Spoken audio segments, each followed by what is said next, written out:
O Anderson, ele, no depoimento dele aqui, ele me lembrou uma coisa que, quando as pessoas me perguntavam, né? Ah, eu estou interessado em entrar na área de TI, de linguagem e tal. O que você recomenda? Claro que a gente sempre volta uma pergunta, quando a pessoa pergunta aí, a gente vai de volta, né? Depende de que tipo de aplicação que você quer construir, né? Que plataforma que você está interessado. Mas independente do que a pessoa falasse, a minha resposta é sempre a mesma, né? Olha, você tem que começar estudando algoritmo e linguagem estruturada, porque vai te facilitar bastante a ideia de primeiro isso, depois isso, depois isso, depois isso. Até porque no início só tinha linguagem estruturada mesmo, né? Orientação a objeto veio um tempo depois, para ferrar com a vida do desenvolvedor que custou aprender aquilo. Aí veio uma quebra de paradigma, agora você vai fazer assim. Então o Anderson diz uma coisa que eu falava bastante. Deixa eu ver, eu não sei onde é que está aqui não, mas eu falava bastante que, olha, se você estudar bem algoritmo, se entender bem a lógica de programação, não interessa qual linguagem que você vai aprender. Você só vai ter que saber quais que são as regras para poder usar aquelas expressões lógicas, né, do if, do go, do then, etc. Se ela termina com ponto e vírgula ou não, são as estruturas de cada linguagem. Mas a estrutura, no momento de se desenvolver a estrutura do código, você pode inventar a linguagem sua se você quiser e criar a sua estrutura.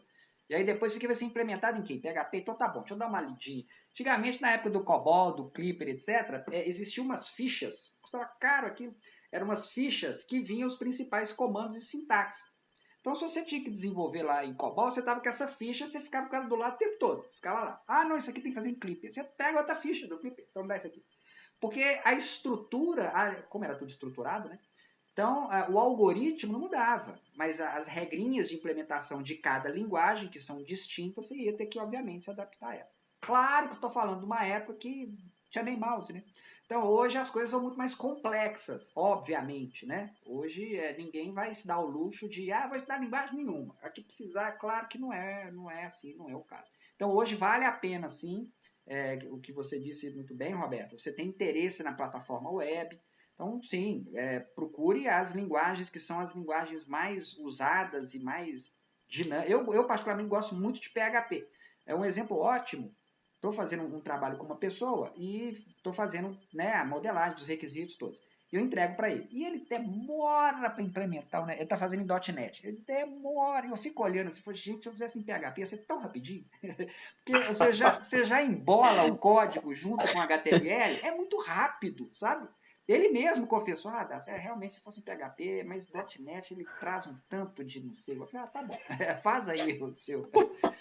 E claro que isso tem a ver com a escolha, não só pessoal, do que a pessoa gosta, a plataforma IDE que ela vai usar, enfim, isso aí cada um tem a sua escolha. Mas o algoritmo, Roberta, a lógica da programação, como o Anderson aqui deixou muito claro, ela é ponto-chave de tudo, viu? O máximo que você puder Sim. investir nisso, acho que você deveria investir.